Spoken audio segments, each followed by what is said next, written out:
Man, I wish I could have did a video last week too, but because I mean it's just been a bad past couple of weeks. But so the other day the Ravens and the Steelers played each other, and the Steelers won, final score 20-19.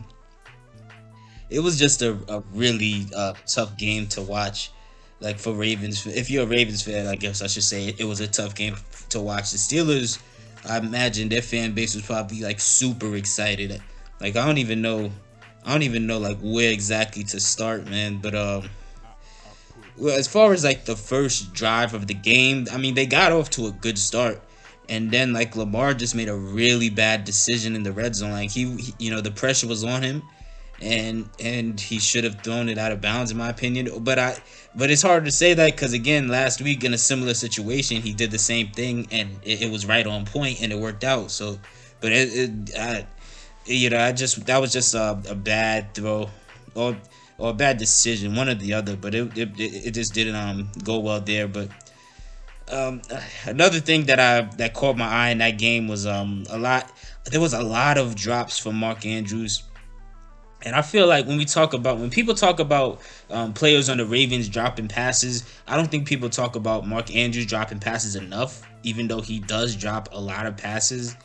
And it's not always because it's a hard catch. It's just because like so often he's trying to make these one-handed catches. Even in that last play of the game where they went for the 2-point conversion, you could argue that there was a they weren't in sync and like Lamar threw it like an inch too far. But again, it was one of the things where like Mark Andrews, like he hesitated for a split second, and that took him out of the range to reach for it, and then he didn't even really reach for it. He reached with one hand again. Like, yes, when you make the one-handed catches, that looks nice, but you do not need, like, are you trying to win the game or are you trying to look cool? Like you can't just sit like going for stuff like that. When it works out, it looks great, but when you mess up on it, which most players more often than not mess up on it, it just looks bad, man. So again, I have nothing against Mark Andrews, but it's like something that I like Mark Andrews, but it's just like something that a point that I had to like accept myself, and also that a lot of people are starting to accept is that he's good, but again, he's not in that on that level of like a Travis Kelce or Darren Waller or George Kittle as far as ability, as far as talent.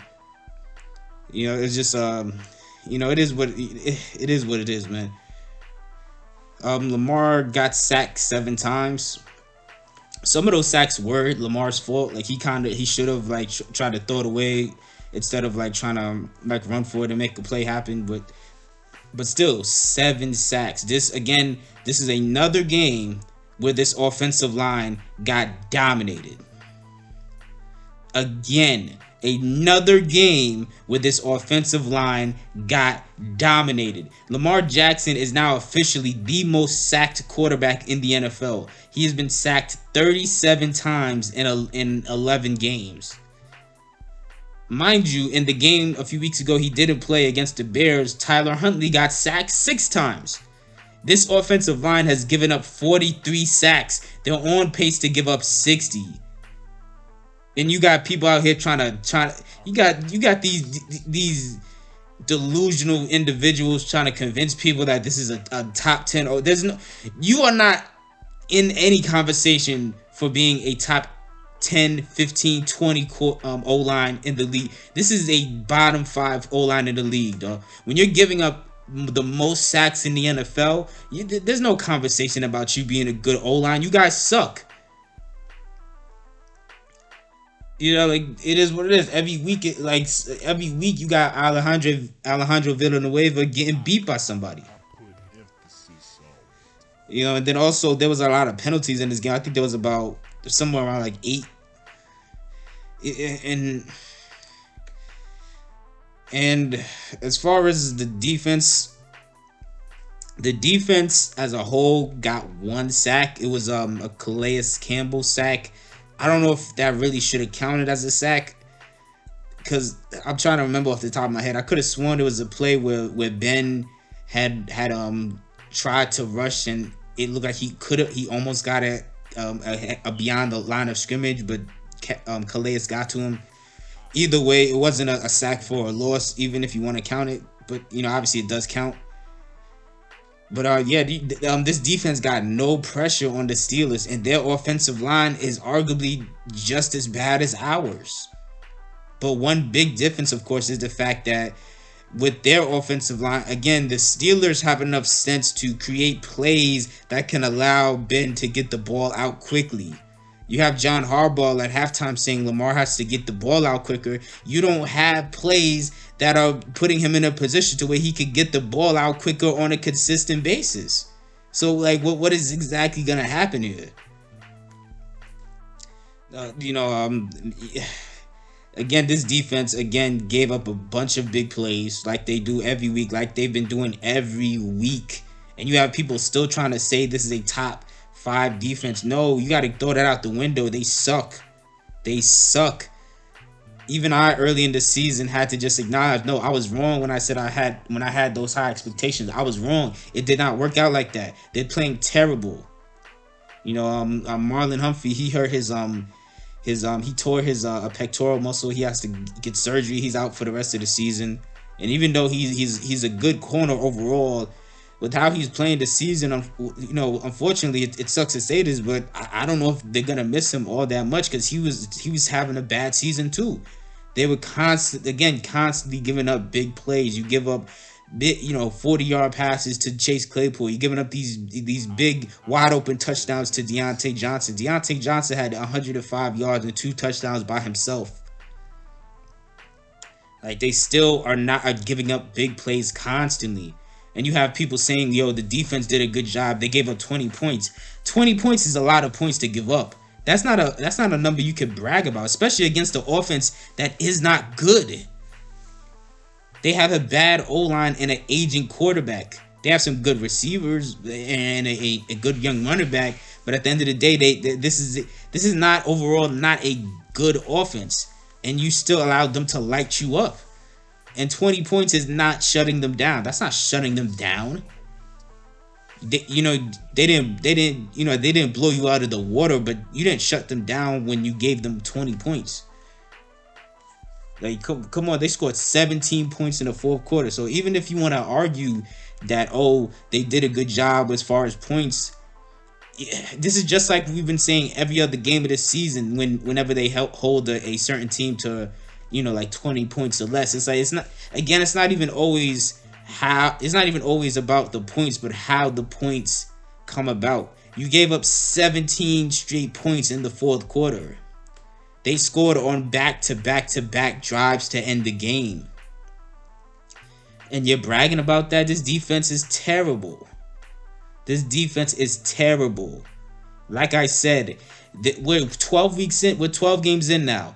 And the only game where there weren't like what I would consider a big play given up was in that Chargers game. That was it. 11 out of the past 12 games this year, they have gotten blown. They have gotten completely destroyed. They have gotten blown up by any and every offense. This is ridiculous, man. Like, and you still have people trying to convince people that Wink Martindale isn't a problem. Yes, he is, man. He absolutely is a problem. Y'all trying to act like y'all trying to downplay the talent on this team. When I say what I'm saying about the defense, I'm not saying that because I think the actual players are bad. No, the players, there's plenty of talent on this defense. Wink Martindale's not a good coach. He's not a good coach. He's wasting the potential of all these players. That's all this boils down to. And if you, again, like I said in the previous video, if you want any more proof, look at what Matthew Judon is doing on the Patriots right now. He left this team. He left this team when Wink Martindale was stifling his potential. Went to the Patriots where they're letting him showcase his full potential, and he is third in the NFL in sacks right now. He has 12.5 sacks they played like 11 or 12 games. He has 12.5 sacks. He has 12.5 sacks. Again, he has 12.5 sacks. And this is a guy who, when he left a few months ago, people were saying that he wasn't that good. No, Wink Martindale's not that good. He's wasting their time. He's setting up schemes that's not allowing players to really showcase their full potential, especially players on the defensive line. Yannick Ngakoue also left a few months ago. He went to the Raiders. He has 8 sacks. He's 13th in the NFL sacks. He has 8 sacks. These two players, just by themselves, these two players combined have 20.5 sacks. But just between the two of them. The entire Ravens defense has 26 sacks. That is embarrassing. That is embarrassing. Wink Martindale should not have a job still. He should not have a job still. When you keep putting up these when you keep having these mediocre performances where every week you're giving up these monster plays and 50-yard passes here, 60-yard passes here, 40-yard passes here, 50-yard touchdown here, every single week. You keep blitzing nonstop, even though and then you keep blitzing nonstop and you can't even pressure the quarterback. This entire team has 26 sacks combined. The two players who left us in the offseason, just them two by themselves, have 20.5. That, you should be embarrassed by that. Jeez, man. You know, there was an impressive 99-yard drive by the offense. I think it was in like the second or third quarter that led with it. That ended with, I believe it was a Devontae Freeman touchdown. Yeah. It was a Devontae Freeman touchdown. So I did like that, but I didn't have much. I mean, again, this was another weird game offensively, where everything feels out of sync. Then to end the game, they got hot to end the game. You know, Lamar connected with Sammy Watkins on a touchdown. And then, like I said, on that 2-point conversion, that you could argue, on one hand, you could argue Lamar put it an inch too far, but on the other hand, you could watch Mark Andrews running that route and see that he hesitated, and that put him behind where the ball is supposed to be. And again, even in that last play, the offensive line could not block anybody. Like, I rewound that clip like 10, 20 times, and all you could just see is within half a second, TJ Watt and I forgot who the other guy was, like Chris Wormley or something like that. Somebody else, within half a second, they're sitting in Lamar's face.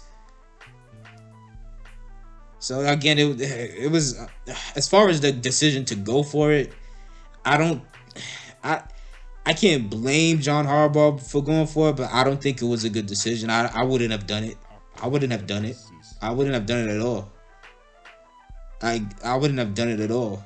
Because then I gotta wonder, what was his logic for doing it? Does he not trust the offense to try to get it done in the overtime, or does he not trust the defense, or does he not trust both? Like, what exactly made you say, let's just go for it right now? I don't know. But again, you know, like I said, if it was me, I would have just gone for the field goal and just, you know, took my chances in overtime. But, you know, at the same time, it's hard to say. You know, I guess it's up to people to think about what they would have done. But, you know, let me know what you would have done. Do you think that was a good decision at the end to go for the 2 instead of the field goal? And you know, let me know what your thoughts are on the game.